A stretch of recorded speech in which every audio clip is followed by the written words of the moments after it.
As soon as you hit the legal age in the UK, you were to be married. It was the done thing to do for Muslim households, because that's what Muhammad did.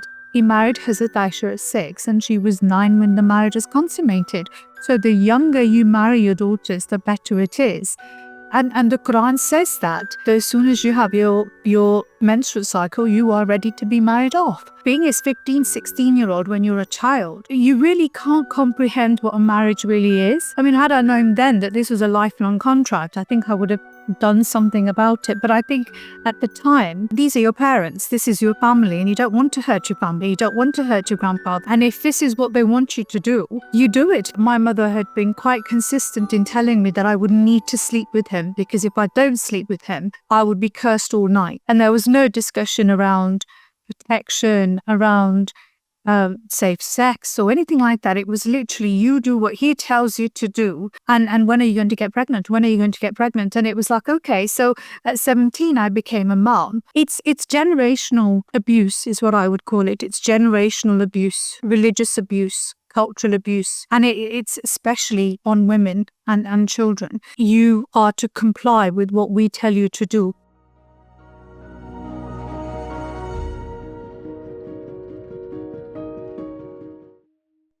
Hey, my name is Shalise Ansola, and this is Cults to Consciousness, where we discuss leaving high-demand religions or organizations and finding healing and independence through awareness and true individual sovereignty. If you're only listening and you'd like to see our faces, head on over to YouTube at Cults to Consciousness. We love it when you interact with the post. It boosts the algorithm, helps more people see this, become more aware of these groups, and also platforming our survivor stories is so important. So the more eyes, the better. And of course, those words of encouragement also mean so much to our guests. So today's guest, she was sent to us from Zara. We really appreciated the connection. Today's guest was born and raised in the UK. And then when she was 16 years old, she was sent to Pakistan and was married to her mother's cousin. We're going to talk about what it was like being a child bride and how she was able to escape that situation and then eventually left Islam. So thank you so much for joining us, Nazreen. Thank you for having me. Thank you for having me. So I was born and raised in the UK. One of 3 siblings. So I had one brother. And growing up, I kind of knew that girls had a very specific role and that boys had a very specific role. And that somehow as a girl, I was less than. And yeah, growing up in a Sunni Muslim Mirpuri family, I mean, in the UK, roughly 60 to 70% of the population, Muslim population, are Mirpuri. So it's a tribal rural place in Pakistan called Jammu Azad Kashmir. I spent most of my childhood in primary and secondary school in the UK. My Islamic education was very crude. It was basically just learning the Quran verbatim. It wasn't a very pleasant experience. I went to 3 separate places. So I was relieved when I was told, you've done your reading the Quran and that's it. And so yeah, I grew up in a very patriarchal household where men had a very specific role. I witnessed an awful lot of stuff that kind of sowed a seed in my head that something wasn't quite right here. Something didn't seem very fair here. And that was mainly around for example, my mother was one of 3 siblings. They were girls, and they were forever grieving a brother that they never had. And my neighbor who arrived from Pakistan would do anything to have a son. And so having a son seemed to be a really the thing. It seemed like a really important thing is to have a son. I was the eldest and I would translate. And so my aunties, when they would have children, if they had a daughter, their faces would drop. And if they had a son, it would be party time. And so those messages were there around me all along. And I remember at a very young age thinking, A, I don't understand why I have to read Arabic. It's something that I don't understand, something that's not being translated to me or interpreted for me to understand how I'm supposed to apply it. And B, I didn't make myself into a girl. I didn't choose to be a girl. So why am I treated less than? Why am I feeling as though I am less than compared to my brother who seems to be the wanted child? And things were very different for him. And so my early teenage years were spent rebelling, essentially. So I was told you can't do your eyebrows, you can't have long nails, you can't wear makeup. I remember my mother telling me stories of women who wore makeup and tied their hair up. When they died, there were screams coming from their graves. And I remember thinking, oh, damn, that sounds really scary. That sounds really scary. Yeah. And it'll be, your grave will be squeezing. You'll have snakes biting you. The stories were never about men, interestingly. They were always about women who were disobedient or who wore makeup or who did their hair up. And so out of fear, I remember from the age of sort of 13 to 15, praying at night, reading these Arabic verses with no idea what I was reading, in the hope that I wouldn't go to hell. I always became a bir marid, is what they call him, was essentially a man who claims to have all knowledge about Islam, and you become his student. I remember my mother proudly saying, oh, you're a bir marid now. And I remember thinking, oh, that sounds really important. I didn't have a clue what it was, but it sounds really important. And from a very young age, I remember being told to put the headscarf on, and I had eczema, and the safety pin would cause me a lot of eczema in my neck. And so it was slightly irritating, but I couldn't take it off. And so when I would go to school, it would come off and it would be in my bag. And when the school would finish, it would be back on my head. And so those messages were very obvious that if you didn't comply, so essentially the love we give you is conditional on you putting a headscarf on. It's conditional on you behaving a certain way. And I guess this changed when I turned 16, and it was 2 weeks of traveling abroad, and here's your husband and you're getting married now. There was no choice in it. I remember trying to ask my mother whether I can say no. And she said, no, you can't possibly say no. This is arranged by your grandfather. And if you say no, we would be dishonored. You can't possibly say no. Good daughters don't say no. They stay where we married them, and you stay there. So at 16, I just about finished my GCSEs, and it was a trip abroad. And I was married to someone who hardly knew. I didn't know him. I'd only met him twice when I was younger as a child. He was 2 years older than me. My wedding day, I don't recall. I don't like to recall it. I don't enjoy the wedding day at all. It was hot. It was sticky. I was surrounded by people I didn't know. And yeah, it was done. And then it was, you must sleep with him, because if you don't, the angels will curse you all night. And I remember sort of almost just going along with it, and things were happening to me rather than me sort of having any control over what was happening to me or any say in it. So yes, I felt like I kind of agreed to something, didn't quite know what I'd agreed to. In my mind, I was going to come back and do my A-levels. Yeah. Oh my gosh, what a terrifying thing for a child, because you were a child. And even though when we're 16, we don't think that we're children, Yes. when you look Yes. back at 16-year-olds now, you can see, oh my goodness, they are a child. So what you went through is so horrific. And I can't believe that it's something that was also predetermined. Do you know when they decided that you were going to marry someone else, when your grandfather had promised you? Looking back, I mean, they never told me when it was done. I think it must have been done when I was an infant, but I think I don't believe that was the case. I think what I now know is that the family, they were a poor family, and they needed someone from the family to go abroad to earn a living. And so marrying someone is the easiest way to come to the UK. And so this was just a way of coming to the UK. It was a very, very common thing to do at the time, was to manipulate the family essentially by saying, this is about your honor and you must marry your daughters off young, because it's what Muhammad, peace be upon him, did. So he married Hazrat Aisha at 6 and consummated the marriage at 9. So it's sunnah to marry your daughters off as young as possible. As soon as you hit the legal age in the UK, you were to be married. It was the done thing to do for Muslim households. What bothers me the most is that they're not considering you at all in this. You're just a pawn. You're just something to be used for someone else's gain. You have zero choice, zero say. Did you have any sort of idea when you were approaching 16 that this is what was going to be your fate? So there were, around me. So my mother was planning to go abroad, and I can see it happening around me, and they would talk about it. But when I recall saying to her, look, what if I say no? And she said, no, you can't possibly say no. That was the end of that conversation. And I think being a 15, 16-year-old when you're a child, you really can't comprehend what a marriage really is. Had I known then that this was a lifelong contract, I think I would have done something about it. But I think at the time it's and I guess you've got to realize is that these are your parents, this is your family, and you don't want to hurt your family, you don't want to hurt your grandfather, you don't want to be you don't want to hurt. And if this is what they want you to do, you do it because you think, well, this is, if I don't do it, I'll be hurting them, and therefore I ought to do it. Perhaps this is what most people do, and perhaps this is what I ought to be doing. Was your mother also married young?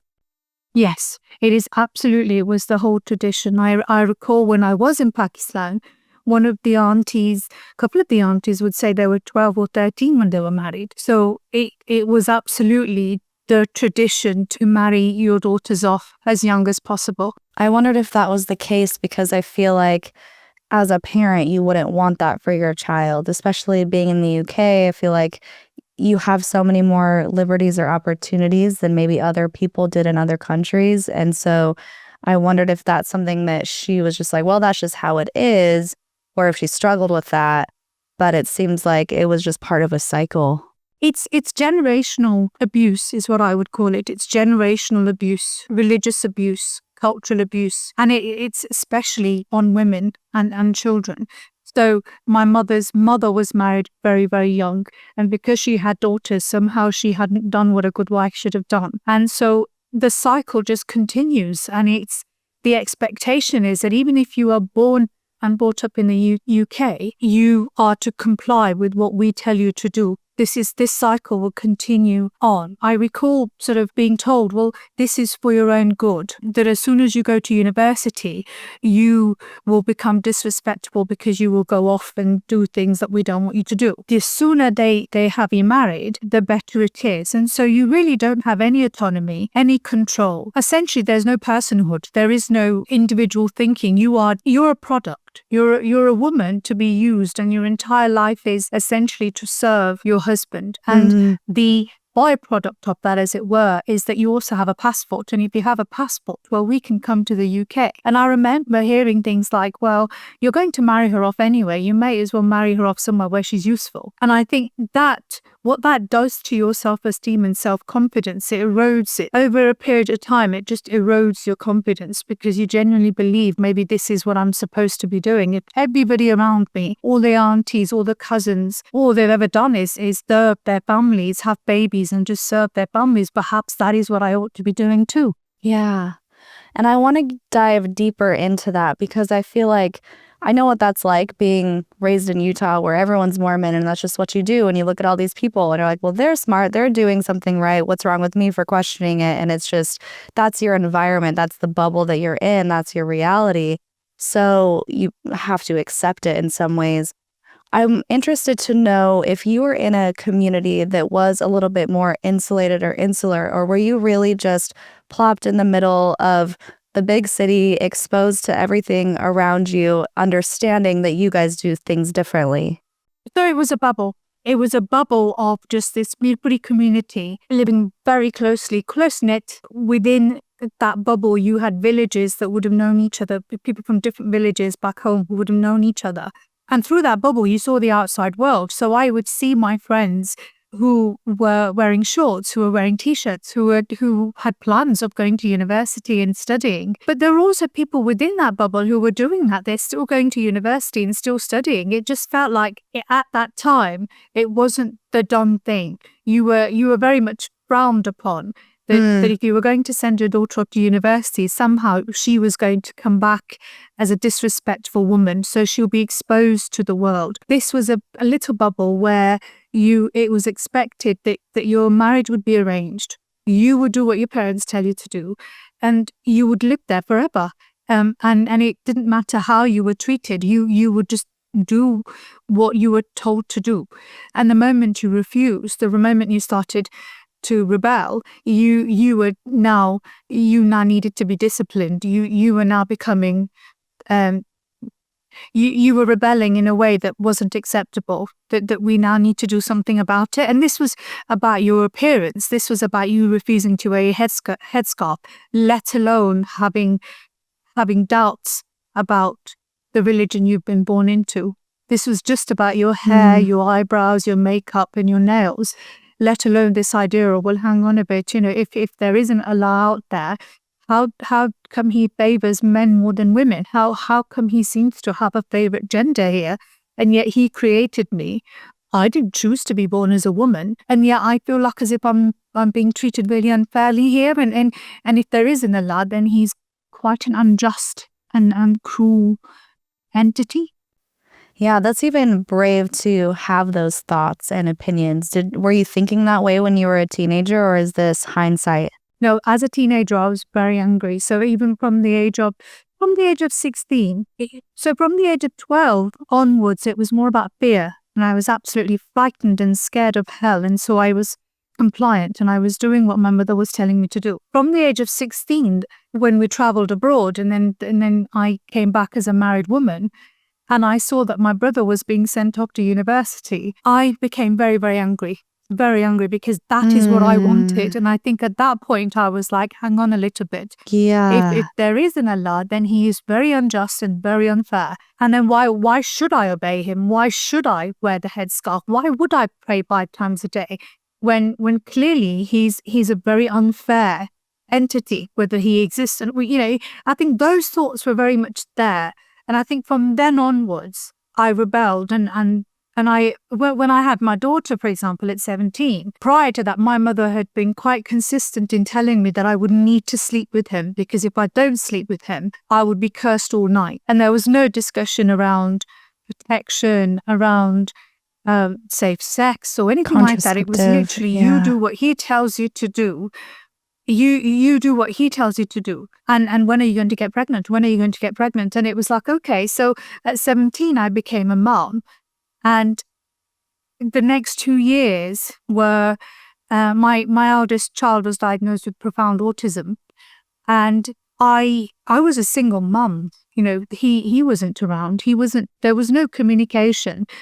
He didn't speak much English.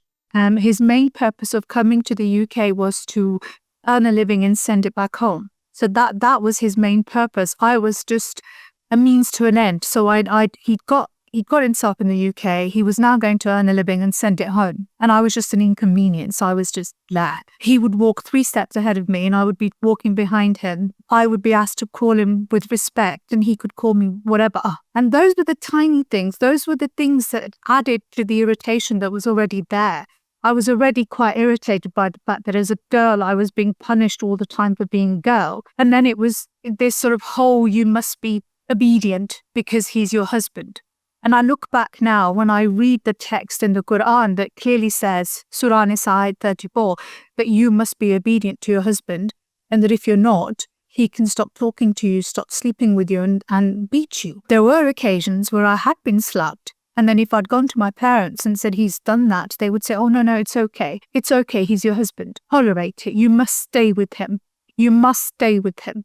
And to all intents and purposes, it was a prison sentence. It was a life sentence. That's what it felt like. It was very, very suffocating. And I think even at that time, sort of 16, 17, 18 years of age, in my mind, I had made my mind up that if there was an Allah, then he was very, very unjust, very unfair, very cruel. And so why should I do what it wants me to do?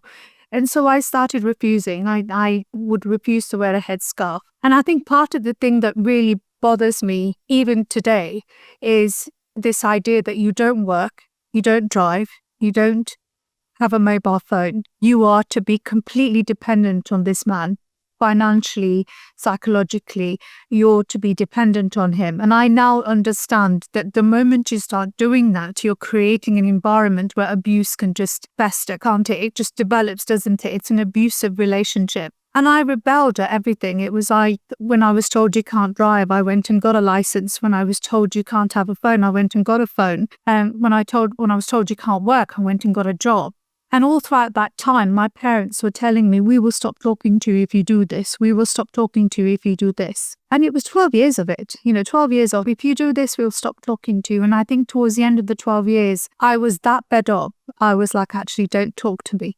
Just don't talk to me. I'll carry on doing what I need to do. Wow, that's so much for a child to carry. What was it like when you had your first baby and they did need a little bit of extra attention? Did you get any sort of help from your mother or anybody?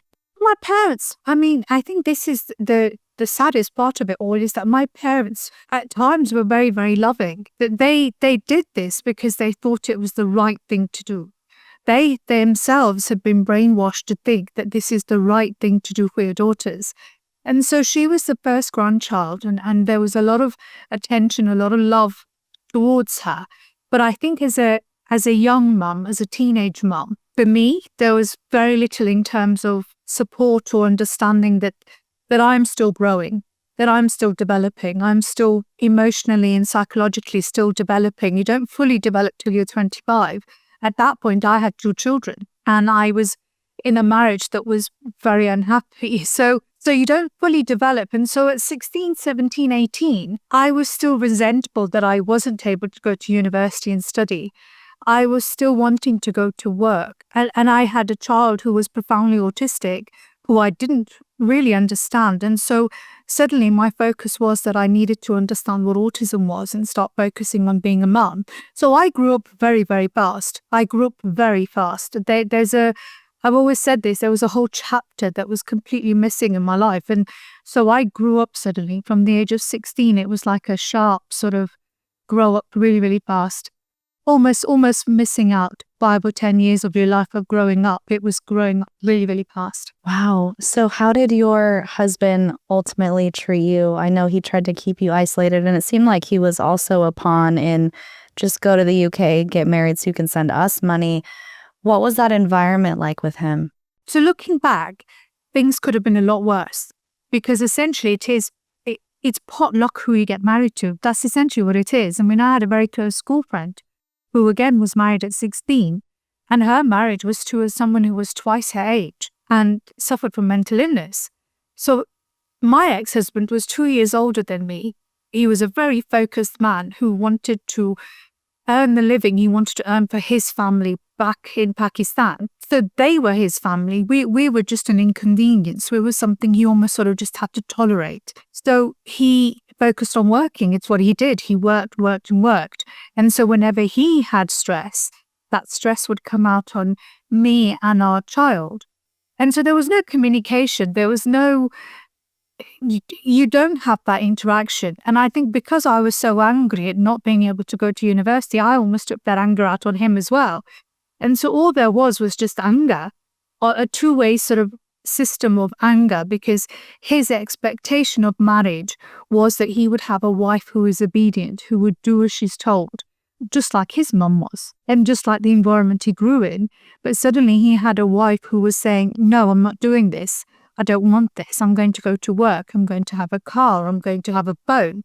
I refuse to do this. And so he didn't quite know what to do. And I think towards the end of our marriage, it almost sort of came to, it was very obvious that we were two very, very different people.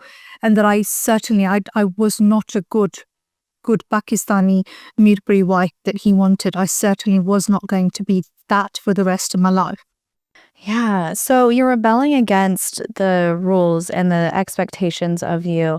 I'm wondering if you still had some sort of belief. I know you're saying, who is Allah? Is he someone who I should be worshiping? Were you already distancing yourself from Islam in general, or is that something that you didn't think you had the option to do? So at the time, at sort of 16, 17, 18, I didn't feel like as if I had an option. And I think back, this is 20 years ago. So the social media wasn't around as freely as it is now. So for me, it was like, well, I'm a Muslim. I'm a born Muslim. Therefore, I remain a Muslim. I haven't really got a choice. I think the choice was within practicing or not practicing. And I would say, well, I'm not going to practice. And so, and I didn't know anybody who thought like me. I had no other way of reaching out to somebody who I can say, well, do you know what? I really question this stuff. This looks as though it's man-made.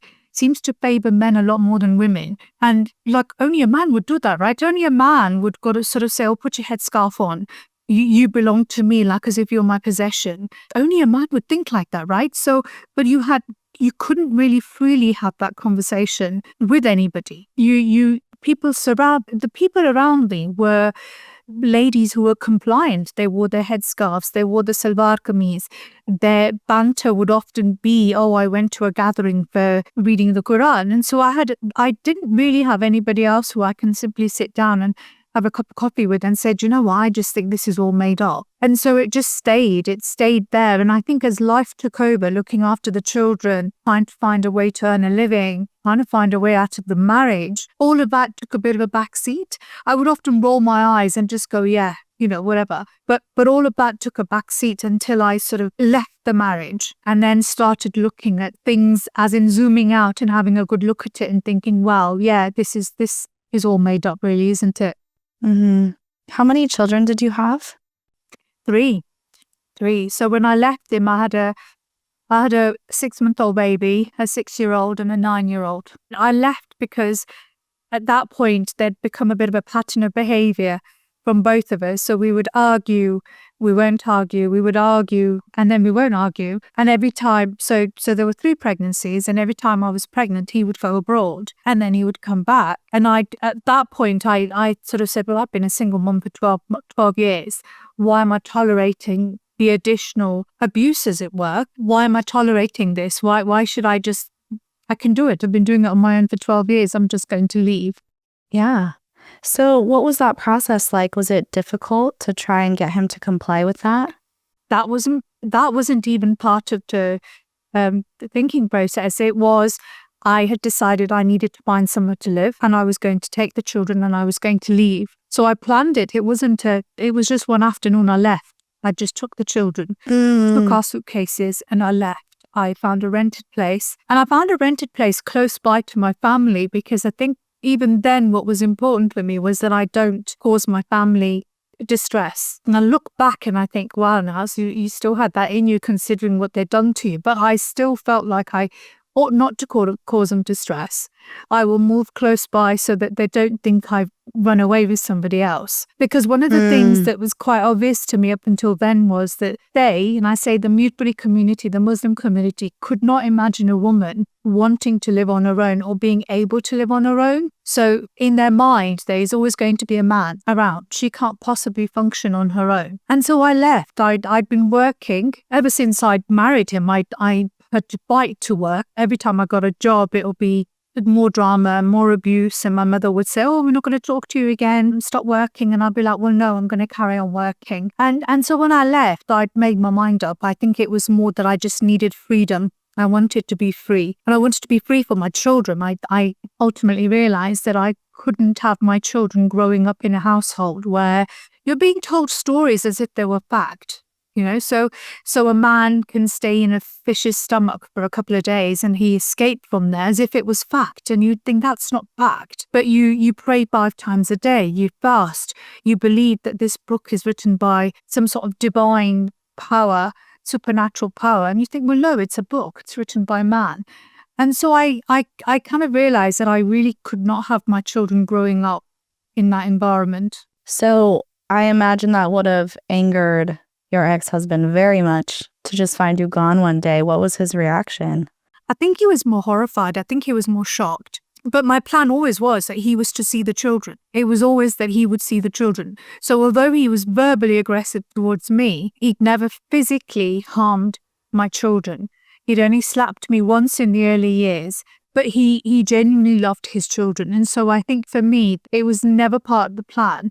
But I think for him, it was the shock that I'd actually had the audacity to leave. It was the shock. And I think it was the same for my parents. It was, she's got 3 children. How would she even think about leaving? And I recall my father just sort of saying, oh, we're not going to talk properly to you now because you've ruined our honor. And I remember sitting there thinking, it's the least of my problems now because I'm done with this. I'm absolutely done. But yeah, it was the best thing I did. Looking back, it was the best thing I did. So you were 28 when you left? Am I doing the math right? Yes. Okay. Yes. So you're 28, you have 3 kids, you go off on your own. Wow. How did you pick yourself up? I mean, you were already doing everything yourself, right? So I can't imagine it was that big of a shift, but now you have the option to do anything, to do whatever you want. How did you tackle that? Well, as it happened, 6 months into moving out, my second eldest daughter was diagnosed with leukemia. So she was in hospital for 4 months in Addenbrooke's. And during that time, I guess that was like the worst period of my life, that when she was in hospital. But during that time, I think I also had that time to reflect on what I was going to do. And she had leukemia. She had 80% chance of survival. So I sat there thinking 80% is good. right? So she survived, but during that time, I think I realized that I was genuinely going to bring my children up in an atheist household, because I remember going through a very tough time while she was in hospital, and I remember being told, pray, this is a test, pray.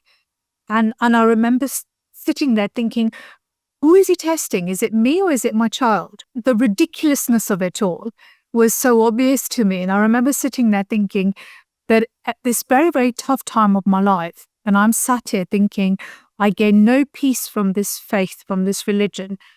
What I'm gaining most peace from and reassurance from is science that's telling me that 80%, there is an 80% survival chance, and that medication will help my child. Whereas I'm being told, well, pray, you're being tested here. And all that did to me was it infuriated me. In fact, it just made me very angry. I just sat there thinking, actually, no.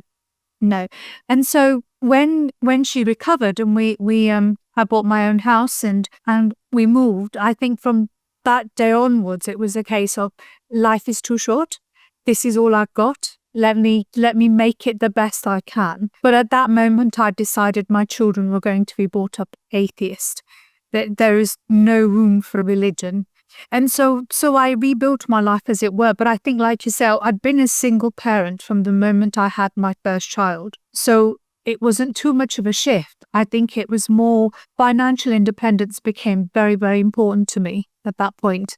And so I focused on working, I focused on studying, and I focused on bringing my children up. And so life had changed quite considerably from that moment onwards. Yeah, I was just going to ask, and then you answered it. I was going to ask, did you go to school because that's something you wanted? So you did go and study. What did you study? I studied mental health nursing. So I studied mental health nursing, then I studied autism postgrad, then I studied public administration. I'm currently studying law. I set up my own business, so I worked. And then now I'm actively an atheist. I'm actively an ex-Muslim, online, face-to-face. So for years I was non-practicing, as it were. But now I'm actively an ex-Muslim. I think for me, it's become even more important as my children have grown up to become adults, that we own it, that this is what we believe in, and just because we believe in this doesn't make us less than the rest of and we've had to move away from the city we grew up in. We've had to move away, but I think it's been worth it. So you're actively, quote, disrespectful now that you've come to school. Oh, I'm proud of it. Yeah. I mean, for them, it's so clear when you look back on it, right? That they don't want the women to go to school and become, quote, disrespectful. But what that just means is educated, aware, and non-submissive. Is non-submissive a word? Seems like it should be. So I feel like that's what they're so afraid of, is once you learn you have a choice, or once you learn you can have a voice and actually be your own person, that's disrespect to them. And it's just, it's so telling. So wow, I'm so glad that you got to reach your full potential and you're still studying. That's incredible. Absolutely. You clearly have this drive to learn more and to be more, and to this curiosity to always grow. And that's amazing. Absolutely. And I think you must never stop doing that. And I think, interestingly enough, I went on to actually study the Quran and the Hadith just to make sure I guess I wanted to just test myself to see whether perhaps it was just me. I remember thinking, perhaps it's just me. Perhaps I ought to read it properly and understand it. And the thing was that the more I read, the more I realized that I was absolutely right all along.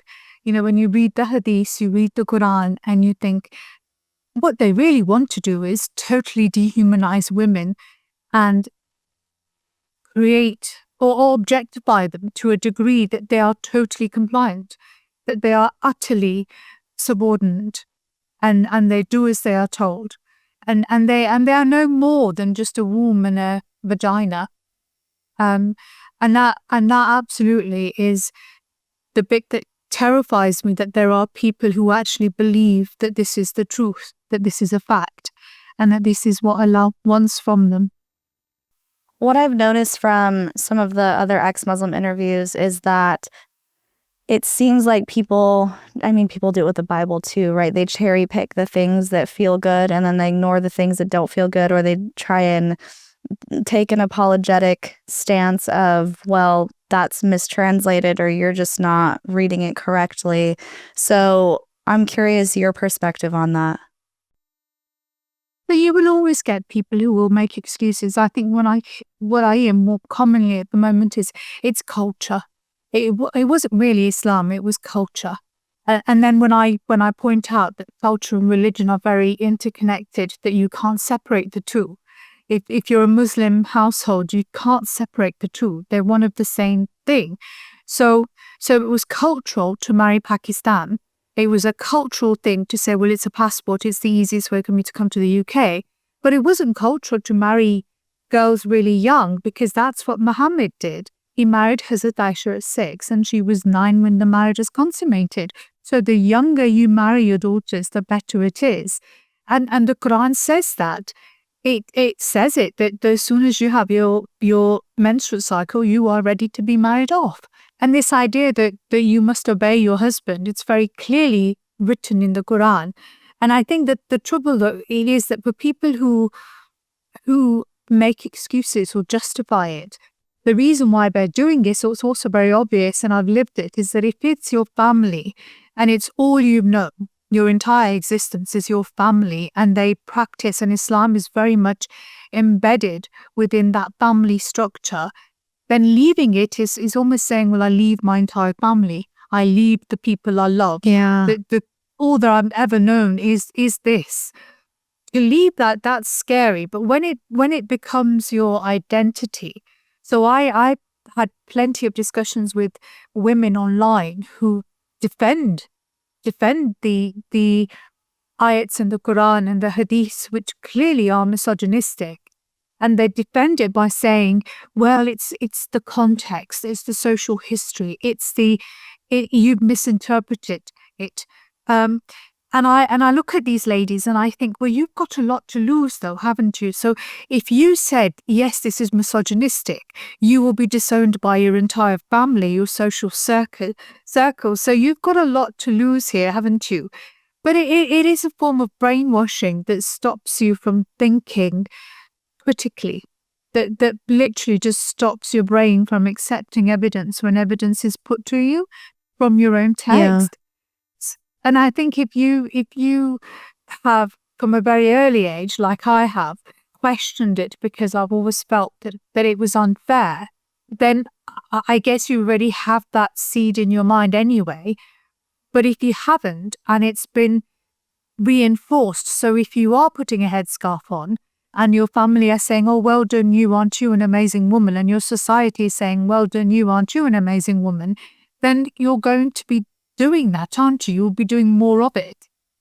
And so if you're being told, well, as a Muslim woman, you've owned that identity and that's amazing, look at you, aren't you an amazing woman? Then no matter what the text says, no matter how horrific it is and no matter how misogynistic it is, you're going to accept it and you're going to defend it, because it's not that you're bothered about the text. You're more worried about losing this sense of belonging and your identity.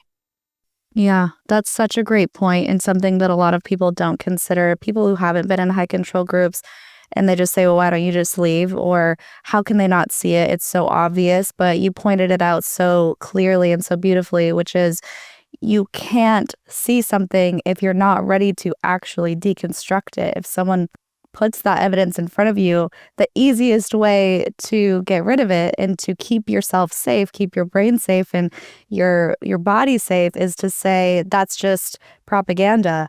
That's just wrong. They're just led by Satan, or pick your evil villain, because Absolutely, yeah. They cannot internalize that. They can't even begin to, what's the word I'm thinking of? Entertain the idea that might be true, because just like you're saying, what does that mean if it's true? If it is true, you could lose everything, or everything you've ever known could be decimated in seconds. And that's terrifying. Absolutely terrifying. It takes a slow chipping away, or it takes one big event that makes you question everything and wakes you up in some sorts. It could take something happening to a family member and you wanting to defend them. Maybe a family member comes out as gay and you're like, wait a second, this doesn't feel right anymore. But it's so hard and nearly impossible to get someone who's very clearly devout, very into what they're doing, very indoctrinated and happily indoctrinated, to get them to see anything other than whatever's going to confirmation bias what they already believe. Absolutely. Absolutely. So you could be putting forward text from the Quran and saying, hang on a bit, look at this. This clearly says you can strike your wife. This, or you can strike your wife, you can beat your wife. This clearly says it. They would still be saying there is social context to it, there is historical context to it. And then when you present the evidence that actually look around you, look at the domestic violence around you, and they still can't connect the dots. And so for me, it's become, as an ex-Muslim now, as an atheist now, even more important to be talking about this, is that religion not only brainwashes you, it prevents you from thinking clearly. You can't tell the difference between fact or fiction. That's how scary it is. So I recall quite vividly when my daughter, who's profoundly autistic, nonverbal, and I was told, oh, we must take her to this man who is who knows everything about Islam. And what he will do is he will read something on a piece of material, you put it in the water and you make her drink it. Or maybe there's something inside her. There's some sort of jinn inside her. And I remember looking at this person thinking, well, A, there's no way she's going to drink that water, and B, there's no way I'm going to take her there. But I recently have seen videos of men abusing women, and absolutely intelligent people who have been born and raised in the UK have commented on there saying, well, that's a jinn, that's a possession. That's what that man is trying to take out of him. And I sit back in absolute horror and I think, you actually believe in this? Like, you actually believe that there are jinn? And so this is written in the Quran. And so the trouble we have is that if you've got generation after generation of people who believe everything that's written in a book, fail to question it, and the cognitive dissonance in them means that they just cannot accept the facts when they're put forward to them, what you have is a generation of people who just can't function, who simply can't function, who seem to think that whatever they believe is fact. And the moment you challenge it, you become this nasty boogie person. And I find that really quite unnerving. People still believe in this and they agree with it and they'll defend it.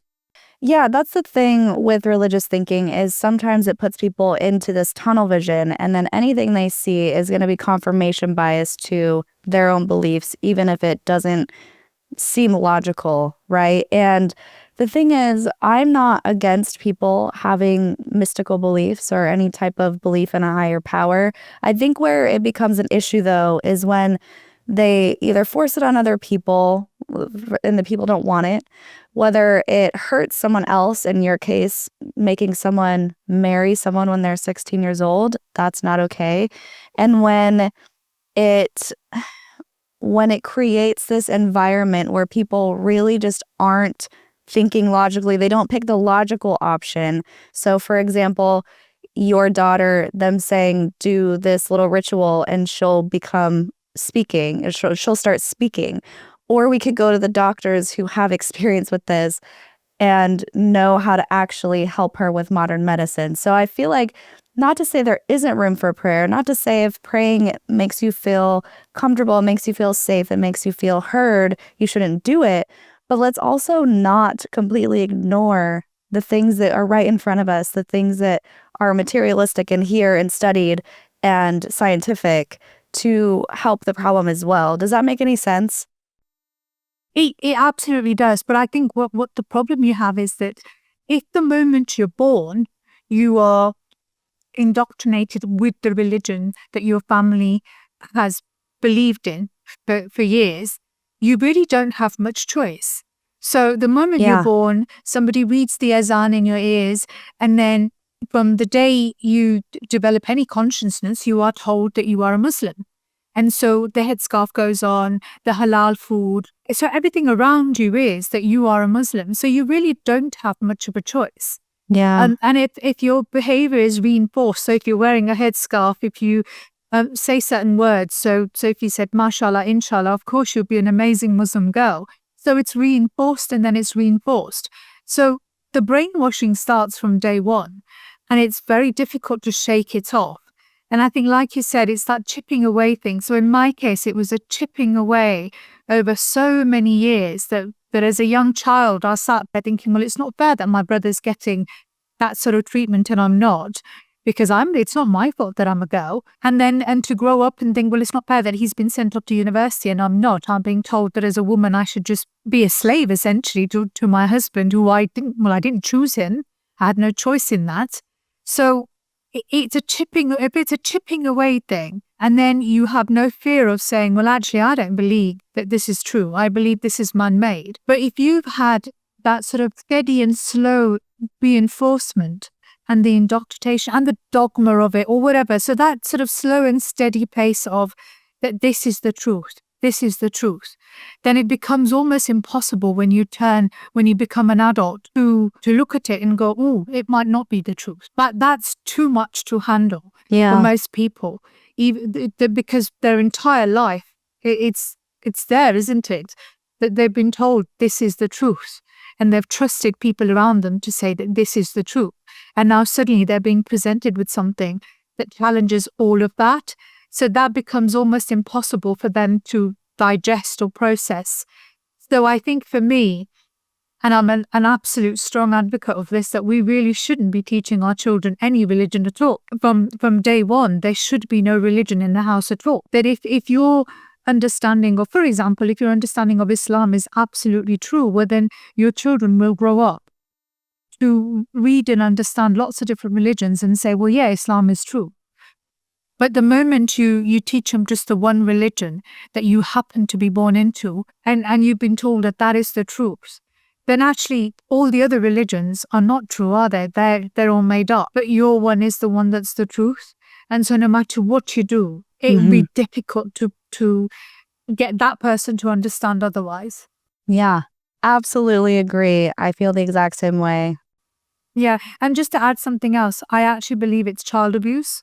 It is child abuse that if you are from a very young age telling children stories and telling them that these stories are actually fact, you are abusing them. This is abuse. That if you're going to, because it's our job as a parent is to teach our children that to be able to understand fact from fiction, so that our children are able to critically analyze the stuff around them. They're able to think clearly, and that they're able to grow up and they're able to treat human beings as though they are human beings, rather than, well, you're a kuffar and you're a non-believer and you're an ex-Muslim over there, you're absolutely filthy, you are. That you're actually going to treat them as though that they understand that we are all human beings. And in order to do that, you have to have an atheist household. You have to. You can't have this idea that this one religion you are born into is the absolute truth. And then therefore you grow up thinking, well, everything else is just a lie and it's all rubbish. Yeah, that's definitely an interesting take. I feel the same way. I know a lot of people don't. And so to play devil's advocate, even though I agree with you, I feel like a lot of people say, well, if I don't raise my child with any sort of God in the home, how are they going to be good people? And to me, I'm like, that's wild, because you should be a good person because you want to be a good person, not because you're afraid of going to hell, right? And so we have the scale of morality that you can Google. It's really interesting about the different levels of. Level 1 is you do good things because you don't want punishment. Level 2 is you do good things because you want a reward, and it goes up and up and up. There's like 6 levels, and the 6 levels you do good because you want to be a good person. And what it finds is that religion tends to stop people around the 3rd level, when you have the reward, of a fear of punishment, fear of what other people are going to think of you. It's like a groupthink situation.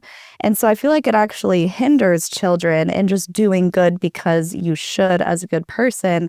And then another thing I wanted to add, it's interesting because I was just having this discussion with Jonathan, my husband, the other day, because he was saying, well, if you teach, and we're on the same page, so he doesn't believe this necessarily, but he was like, if you teach kids about heaven, it's an exciting thing. It's, oh, be good, and there's this beautiful thing waiting for you. And I said, yes, but that also means the opposite. You have to have the flip side, which is if you don't do good, then there's hell waiting for you, and there's fire and brimstone and things that are extremely terrifying for young children. And so I feel like if you get rid of the storybook, which to them is reality, everything is very, very real to a young child who's in imagination land. If you get rid of the terrifying things and just tell them, this is how you be a good person, this is how you conduct yourself in society, these are the values that we have in our household. It doesn't have to tie religion to it, because just like you said, if you tell them this is the one way, then automatically all of the other ones are taken out of the picture. So some people may say, well, I'm telling my child this is the right way because it is the right way, right? Just, I don't know, let me just take one random, let's say Scientology. Scientology is the right way and all the other ones are bad. Everyone else can agree that that's not the right way we should be doing things. But then when it comes to theirs, they're like, but mine's right, so I'm going to teach mine. And so it's just really interesting to kind of flip perspectives on people and give it back to them in a way that makes sense. But children are actually born atheist. So if you went into a nursery full of 2-year-olds, they don't look at the other child as, oh, you're a Jewish child, or you're a Christian child, or you're a Muslim child. They just look at them as Ellie, Toby, or Sam. And so children are atheist. We make them Muslim, or we make them Christians, or we make them Jewish. They don't know this. So they are Jewish. And yet when you look at them play, they will share.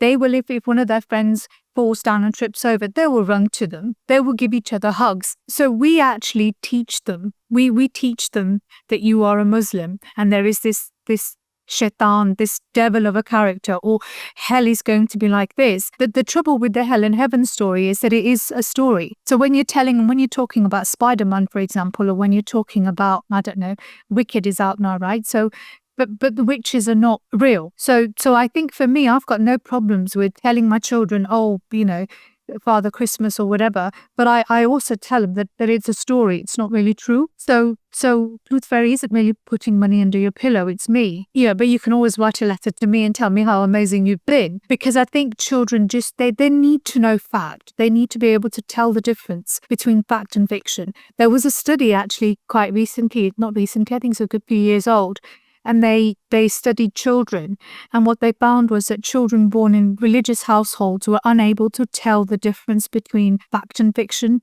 So factual characters and fictional characters in storybooks, and yet children born in an atheist household were able to tell the difference. And that's why I think it's so important to tell your children that these are stories. They're not really true. And nobody's saying don't tell them the stories. I think it's really important that children understand that this is what the Bible is, and this is what the Quran is. Yeah. But we have to be aware that actually children are atheists when they're born. They actually don't have a religion. We teach them that. We make them who they are. Yeah. No, I agree with you. I feel like that's the direction we're going to go in our household. Is these are all the different things that exist out there, so that you're aware of them, so you're educated about them. If you feel drawn to any one of them, then you can go explore that. But as far as mommy and daddy go, we feel like being a good person is enough. Helping others is enough. Being kind, being compassionate, those are all our values that are not tied to any specific dogma or religion, especially organized religion. Absolutely. And maybe there's a higher power. And if you feel like you want to talk to a higher power, you can pray if that makes you feel comfortable. If you want to write a manifestation list down, you can do that. Whatever makes them feel excited and comfortable. And of course, they're going to have us for support, so they don't have to be necessarily looking outward for that love and affection and also validation. Because I think that's also something that religion tends to do, is say, you don't have the answers, we do. You have to seek us in order to be whole. And so teaching them that they can be whole all on their own, I think is such a powerful thing for kids. But it's unconditional love, isn't it? It's unconditional. Yeah. It's not conditional. It's not, the condition isn't that you must comply with this religion that we believe in. So it's unconditional love. And I think the whole thing about morality and ethics is that if you're doing good because you're scared of hell, and if you're doing good because you think you're going to go to heaven, then you're not really a good person. You're doing it out of fear, or you're doing it out of greed. If you're doing it because you genuinely care for your fellow human being, then actually that's because it's coming from somewhere within. But the love you get from the family around you is not conditional on you following the stuff that I believe in. So as your mum, so for example, I say to my children, I don't expect them to be an atheist. I don't want them to be an atheist. If tomorrow they found peace in Christianity, well then great. I'll be like, okay, but let's talk about it. Let's have a little discussion about it. But they're open to exploring whatever's out there. Whereas if you have literally said to them, this is fact, we already know this, there's no need for you to look at evolution, there's no need for you to look at the Big Bang, there's no need for you to look elsewhere because this is fact, then what you've done is you've literally just stunted their growth, their ability to explore, their ability to learn, their ability to grow as human beings. And I think what's even more dangerous and what really frightens me is this idea that you are right and you're on the right path. Those people out there, they're wrong. They're on the wrong path. Yeah. They're kuffar. They're not like you. And that to me is like, it is abuse. It is child abuse. You're essentially dehumanizing the rest of the humanity. You're essentially saying, well, those people out there are not human. They're not like you. You are better and you're on the right path and you know the truth. And the level of superiority that creates within a young mind, and you just think, but you're not. You're not. And that to me is child abuse. That actually really is quite horrendous. And then it's alongside that, if you're then saying, well, my love for you is conditional, that you remain a Muslim, that also is it's in line with being in an abusive relationship. You're not only in an abusive relationship with this religion, you're in an abusive relationship within your family circle, within the people who you genuinely love. But it's a very abusive relationship because it's based on that you believe in this ideology that we believe is true. And you accept it. You accept it wholeheartedly and you go along with it. Can we talk about what that was like when you did leave Islam, the reaction that your family had, and if you have any contact with them today? So I, initially there was a lot of concern, and it was like, oh, Naz, don't do it. Don't do it. Don't go that way. Don't talk about religion. I think the growing up, the whole thing was don't question anything. Don't have a view on anything. Don't question anything. Just toddle along peacefully. So long as nobody else talks about you, you're fine. So there was a lot of don't talk about it, Naz. You don't know anything about it. And I remember replying back to somebody very close to me, and I said, well, why would I believe in something that I don't know anything about? Why would you expect me to believe in it if I don't know anything about it? And then I think from my close family, our relationship is very strained anyway, because I have a lot of baggage around being married at 16 and all of that. So the baggage is still there. We still talk, but I am the black sheep of the family. I will always be the black sheep of the family.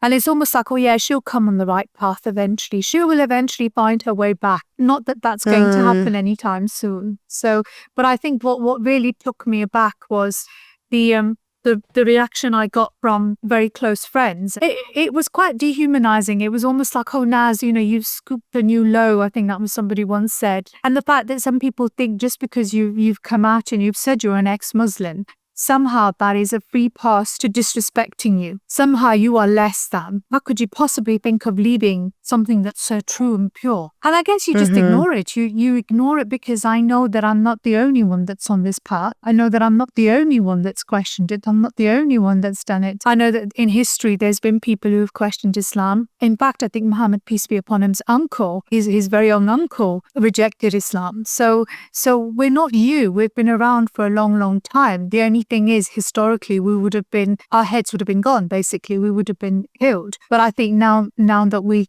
we live in the age that we do, we can express ourselves. And I feel so strongly about it. It's like the thing about being an ex-Muslim is that you either choose your authentic self or you continue to live this life where you are just rolling your eyes and you're looking around you and thinking, is this really, and you question things, but you're not allowed to express it. And I think I'd rather be living a life where I can express myself and challenge things that I think ought to be challenged.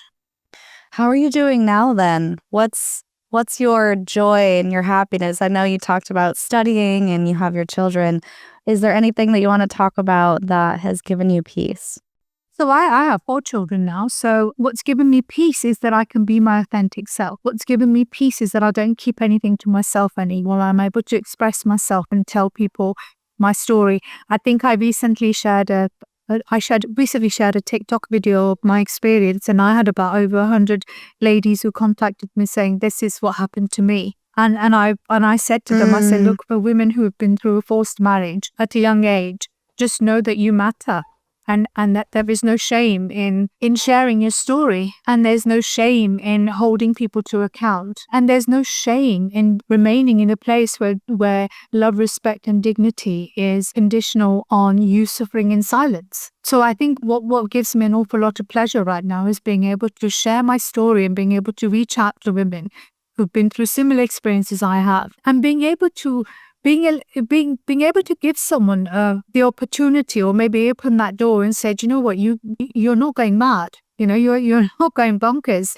That you're absolutely okay to question whether God exists.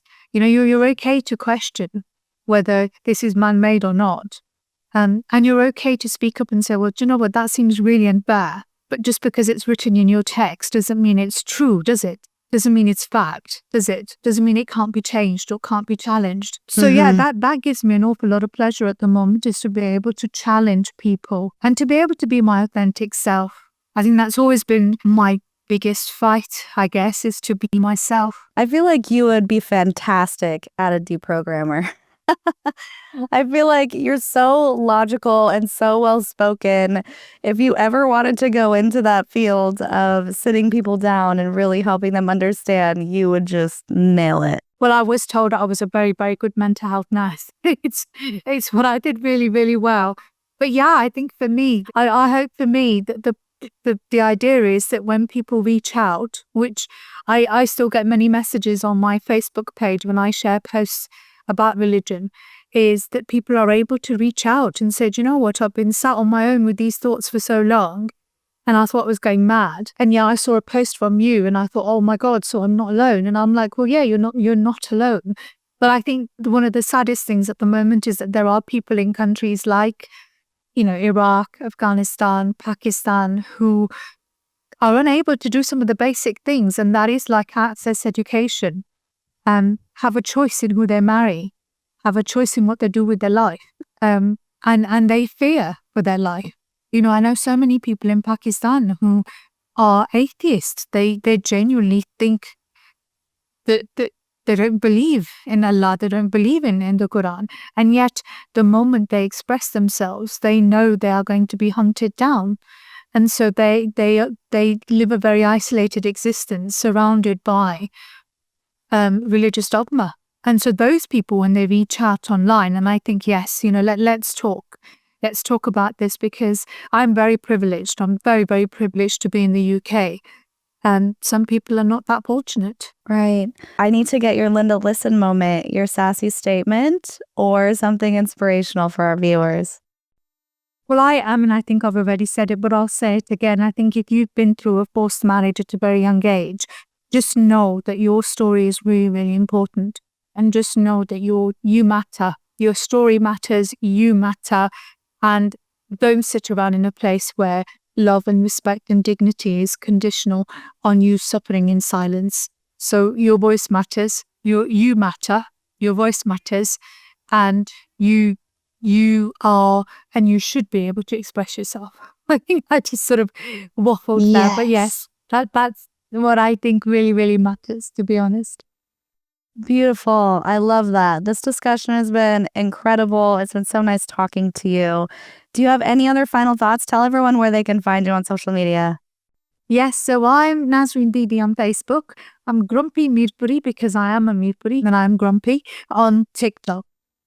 Okay, perfect. Thank you so much for joining us today. Thank you. So, everyone, thank you so much for watching. If you made it to the end, thank you. Leave those words of encouragement down below. It means so much to our guests. It means so much to us. It boosts the algorithm. If you want to support even further, we do have a Patreon, patreon.com/cults to consciousness. We have some merch at cultstoconsciousness.com under the merch tab. And we have a clips channel if you want shorter content, about 5 to 10 minutes in length. All of that can be found in the description.